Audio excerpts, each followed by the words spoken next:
매일 성경과 함께하는 오늘의 큐티 시간입니다. 2월 2일 오늘의 말씀은 신명기 17장 14절에서 20절입니다.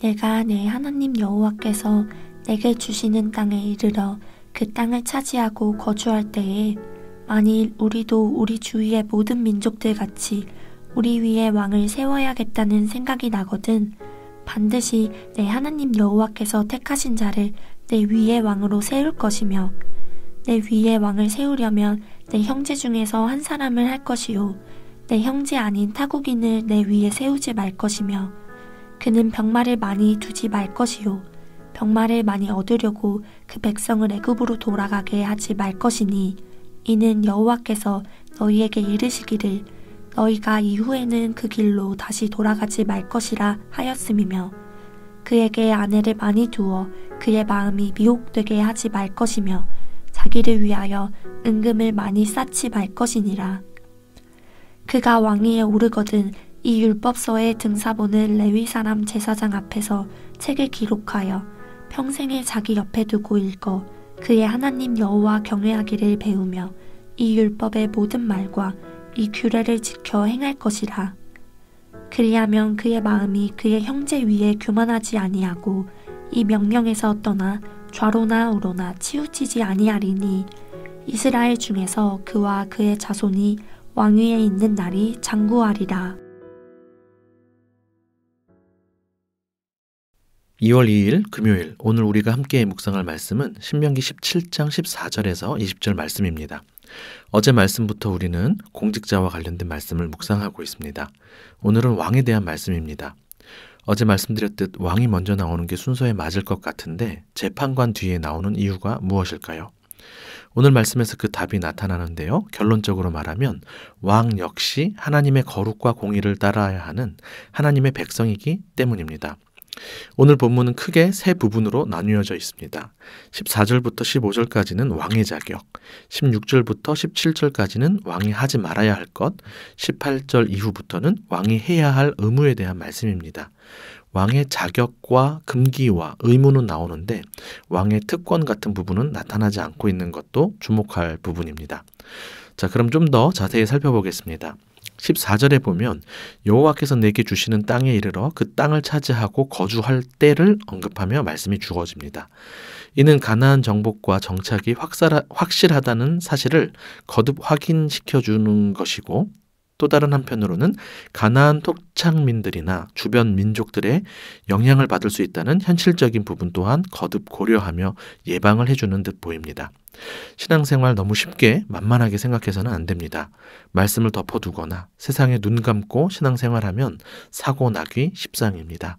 두 눈 똑바로 뜨고 한 눈은 말씀을 펼쳐 읽고 다른 한 눈은 이 세상을 읽으며 전략적으로 어떻게 신앙생활을 할 것인지 대비하는 지혜가 필요합니다. 이집트의 압제로부터 해방되어 광야에서 하나님 백성으로 훈련받은 이스라엘 백성들은 이제 가나안 땅에서도 하나님을 왕으로 모시는 백성으로 살아야 합니다. 그런데 워낙 주변의 영향을 받기 쉬울 것을 알기에 모세는 계속해서 유일하신 하나님만 섬기고 그분의 뜻인 율법에 순종하되 삶의 모든 면에서 거룩을 드러내야 한다고 말씀하고 있는 것이죠. 그러면서 경제와 사법에 관한 말씀이 주어졌고 오늘은 정치적인 부분, 왕과 관련된 말씀을 주시는 것입니다. 14절에 만일 우리도 우리 주위의 모든 민족들 같이 라는 말씀이 나오는데요. 주변 나라들의 영향을 받아 왕정을 요구하게 될 수 있다는 것입니다. 그러나 하나님은 왕정 시스템을 허용하지만 다른 나라들과는 차원이 다른 왕정 시스템을 허락해 주십니다. 인간 왕을 세워도 그 왕은 진짜 왕이신 하나님의 대리 통치자로서 역할을 하게 하는 것이죠. 그래서 왕의 자격부터 다른 나라들과 비교됩니다. 다른 나라들과는 달리 이스라엘의 왕은 하나님이 택하셔야 되고 형제 중에서 세워야 하며 타국에는 안 된다는 자격이 나옵니다. 다른 나라들은 권력과 능력으로 왕이 되어 세습을 하죠. 이스라엘은 하나님께서 선택해 주셔야만 합니다. 다윗 언약이 나중에 있기 전까지 이스라엘 역사를 보십시오. 사사의 세습이 있거나 첫 왕인 사울 왕의 아들이 세습된 것 아니었습니다. 이스라엘 왕의 인사 주권자는 하나님이시죠. 신명기에서 계속해서 형제라는 말이 반복되고 있는 것은 이스라엘이 하나님을 아버지로 모시는 큰 가족임을 잊지 않게 하려는 것입니다. 시스템과 조직이 세워지고 다양한 역할이 주어지겠지만 기본적으로 왕을 포함하여 모두가 한 가족이라는 것입니다. 그러니 왕은 군림하는 자가 되면 안 됩니다. 참고로 타국인을 왕으로 세우지 말라는 말씀은 폐쇄적 순혈주의를 추구하라는 것이 아닙니다. 하나님의 다스림이 지속될 수 있도록 하나님을 알고 그분이 행하신 일을 알며 그분과 맺은 언약을 알고 지킬 수 있도록 하는 것이 왕의 주요 책임이었기 때문이었습니다. 즉 힘과 능력이 있다고 왕이 될 수 없고 오직 하나님의 대리 통치를 감당하기 위해 하나님을 섬기는 형제만 가능한 것이죠. 이어서 왕이 경계해야 하는 일이 나오는데요. 병마를 많이 두지 말고 아내를 많이 두지 말며 은금을 많이 쌓지 말라는 세 가지 경계입니다. 인간의 가장 근원적인 욕망인 돈과 권력과 성을 경계해야 한다는 말씀으로 묵상하고 적용해도 큰 문제는 없겠지만 세 가지 경계 사항들이 공통적으로 말하고 있는 핵심은 하나님만 의지하는 왕이 되어야 한다는 것입니다.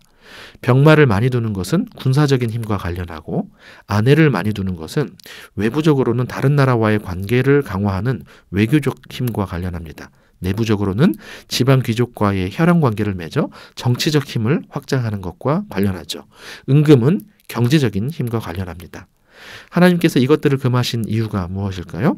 이것들 자체가 죄악이라기보다도 하나님보다 힘을 숭배하게 되어 교만해지거나 하나님을 향해 마음이 떠날 수 있기 때문입니다. 17절에 미혹되게 하지 말 것이라는 말씀을 직역하면 마음을 떠나게 하지 말 것이라는 뜻입니다. 안타깝게도 우리는 몇 개월 전에 열왕기상을 묵상하면서 축복으로 힘이 세진 솔로몬이 힘에 탐닉되어서 하나님으로부터 멀어졌던 모습을 보았습니다. 하나님 나라의 백성이 주의해야 할 것이 이것입니다. 하나님이 주신 축복 때문에 축복을 주신 하나님으로부터 멀어질 수 있다는 사실이죠. 혹여나 우리가 가진 것들을 마치 자기 능력인 양 착각하고 있는 부분은 없는지 돌아보고 더욱 마음을 낮추어 겸손히 하나님만 의지하는 가난한 마음을 구하면 좋겠습니다. 마지막으로 왕이 힘써야 할 일이 나오는데 딱 한 가지입니다. 바로 하나님의 뜻이 담긴 율법을 평생 자기 옆에 두어 하나님의 백성을 다스리기 전에 먼저 하나님의 통치를 받는 하나님의 신하가 되어야 한다는 것이죠.